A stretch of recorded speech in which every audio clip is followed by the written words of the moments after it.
Hello, family, loved ones, and friends. Welcome to another conversation with Johnny Sanders on my Truth and Life platform. Some topics discussed from my book, and just want to share a little bit on a few tips. And today's tips is going to be about the authentic you. Who are you? Who are you presenting to us without the mask? Some of you presenting to us with the mask.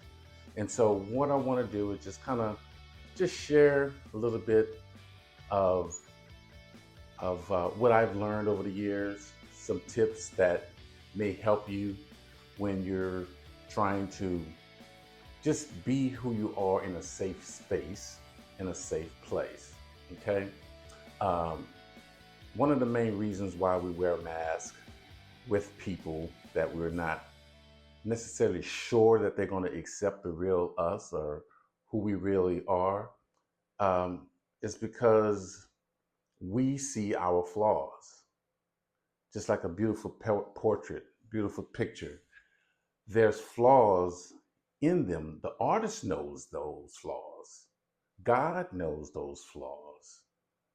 We see and get called out on some of the flaws, and we've been all been teased at some point in our lives to just of our shortcomings and things that we have not done well. That's part of life. But everybody is not in a good headspace to know how to explain and share and deliver your shortcomings, especially if there's any jealousy involved, right? So we live in a world where we love absolutes, absolutes complete. You are this, and that's not true.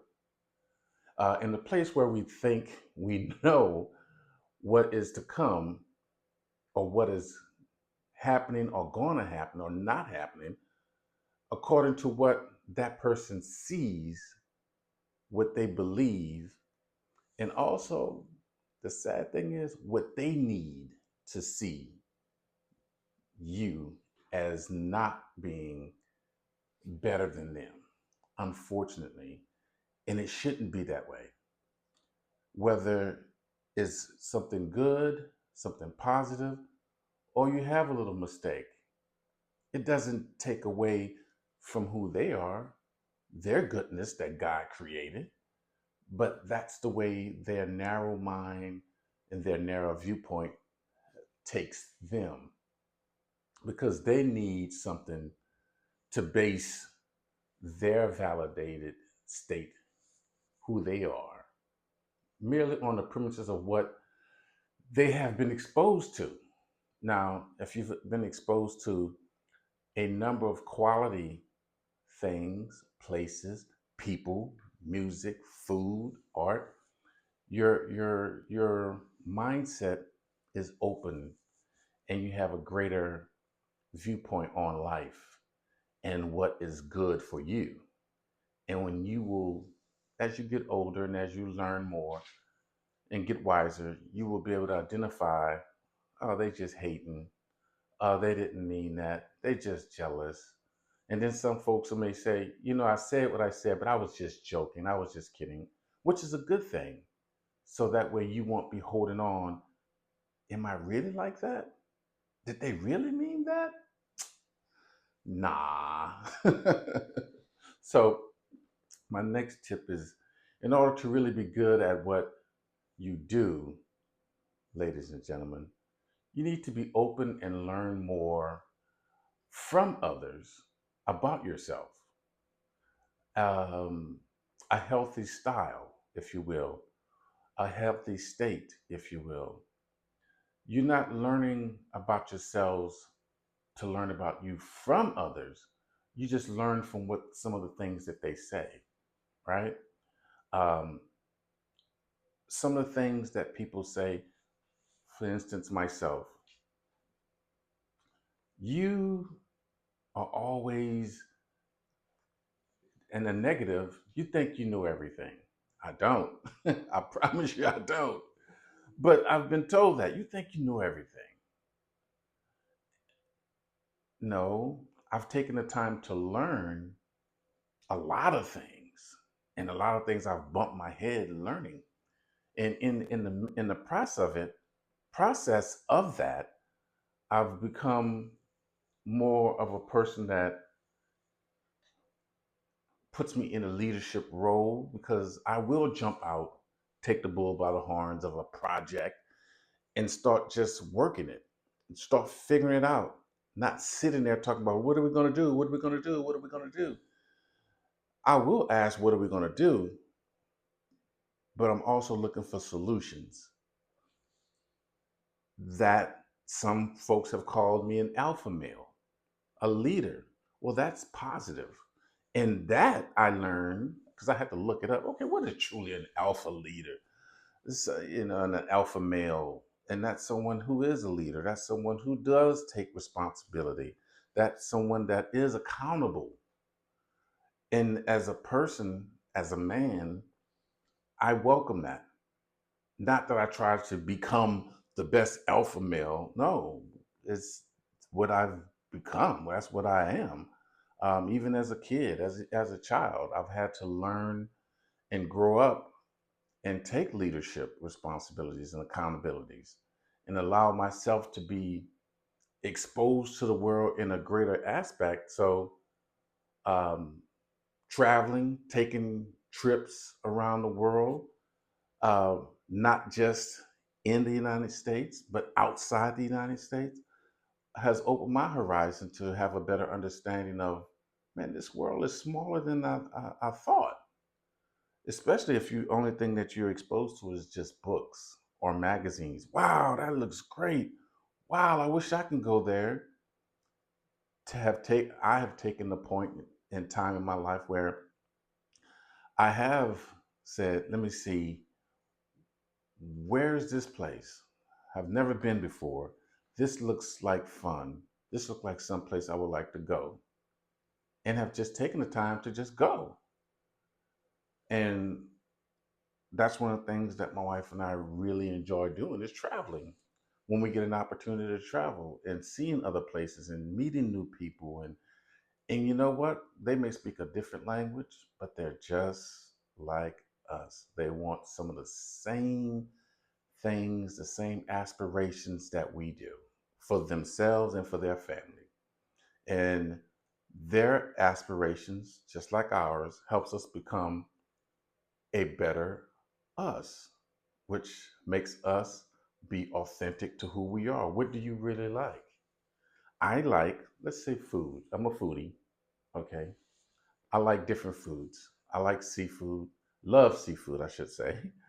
Love seafood, like salads. Um, that's my authentic me.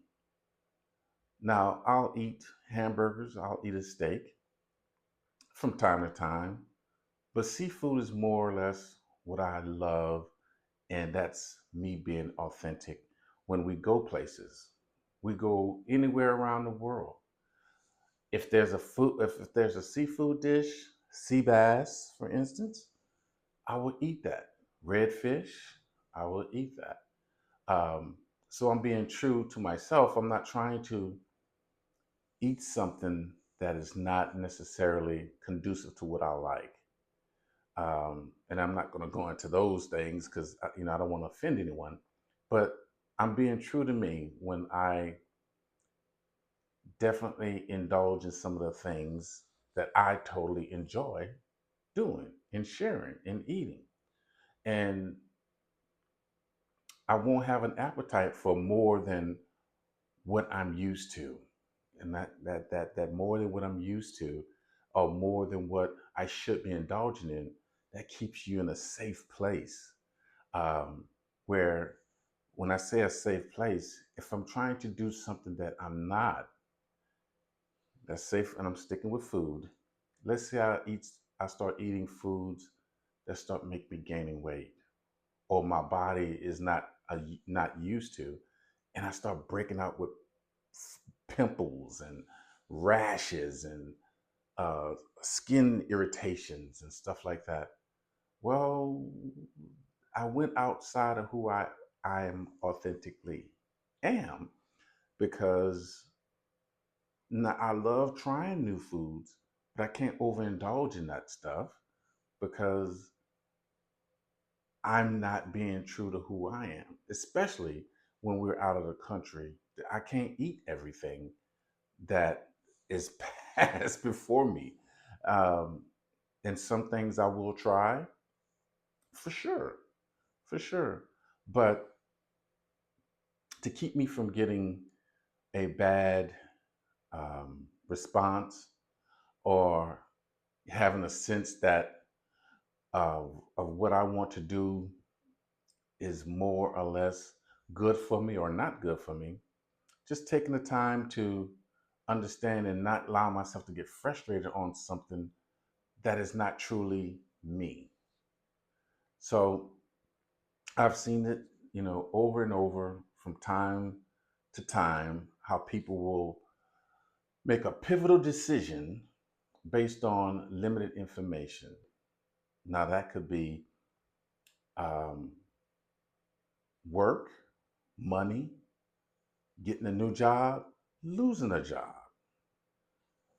Having a limited amount of information and making a huge decision is not something that you should do. Okay? Um, a large demographic scope of people in their lives, they end up hurt or disappointed once they dive into something that they should have got more information about before just diving in. It is true that when you write down your goals, ladies and gentlemen, dreams and visions, Habakkuk 2 and 2, is something that I live by. You're able to have something tangible to make you have an accountability to oneself and to others. You never know who's looking at you or who's depending on you. Take the time out to do certain things that's going to benefit the authentic you. The authentic you will help you to venture out and explore other things in life to help you become better and more of who you are and grow to a better you. Now, there's going to be times where you're going to have to fight through the fear of vulnerability and personal exposure. Because without exposure, your dreams die. It's limited. You're only limited to these four walls, this 2 block radius. There's so many people that I know who do not leave their communities because they're afraid of what's on the other side. Oh, don't go too far. Something might get you. Somebody might get you. Oh, it's not safe. I have always destroyed that myth by just doing the opposite and going across the street and going across the block and leaving a certain city, state, country, and getting more exposure about what else is out there. Are you living your life to its fullest potential? I'm trying to be. Limited exposure causes limited options, limited thinkings, limited visions. How big are your dreams? Do you want to be able to just do the best on your block, which is a good thing, working in the community? But is that the only thing that you're called to do? Everyone has the right to dream big. I welcome that. I push that. But we all need the opportunity to grasp the dreams that we have thought of and turn them into a reality. So when you're giving dreams and visions, it's not just for you, my wonderful people. You're giving dreams and realities for something for you to shoot for, something, some goals to be able to expand your horizon. Because guess what? You never know who's on the other side waiting for you. Connect with positive people. Connect with positive organizations. Connect with these people that you have found proof positive trustworthiness that they're in your corner and they're in the right place at the right time to help you achieve the right things that you're called to. Be real and true to you, the authentic you now, and share your strengths and weaknesses with yourself, with others. Be vulnerable and open to hear what they share with you that may not feel good or sound good at the moment, but they're telling you their truth, especially those that are close to you. At one time, I had some very close friends, and they always treated me well. And I said one day, how do you see me? And to my surprise, it wasn't what I expected. um, they shared my positive traits as my authentic self, but they also showed me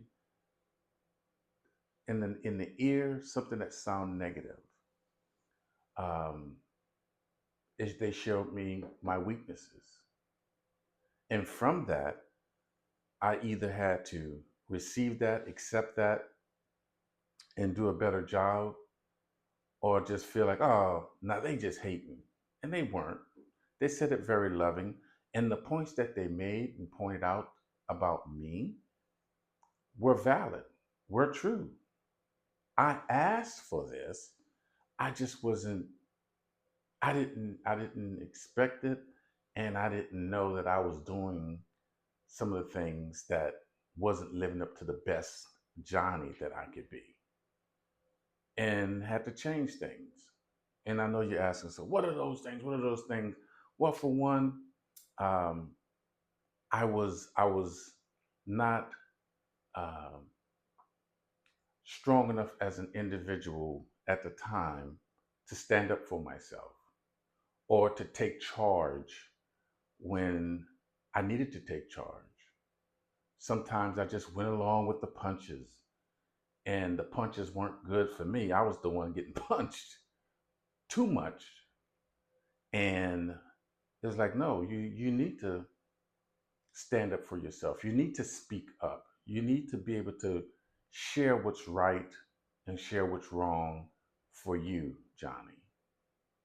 And I'm like, you know what? You're right. So I hope and pray that you get this revelation or understanding, because guess what? The world is waiting to receive all that you, your authentic you, self, have to offer. And what I just really hope and pray that happens from this is that you live your life to the fullest, because life is precious and has been given to you as a gift. And you want to be able to receive your gift, and as you open it up and receive it, that you're able to share your gift with others. So thank you again for joining Johnnie Sanders, Truth and Life. I always want you to be good, always, but let's dare to be great. I'll see you next time.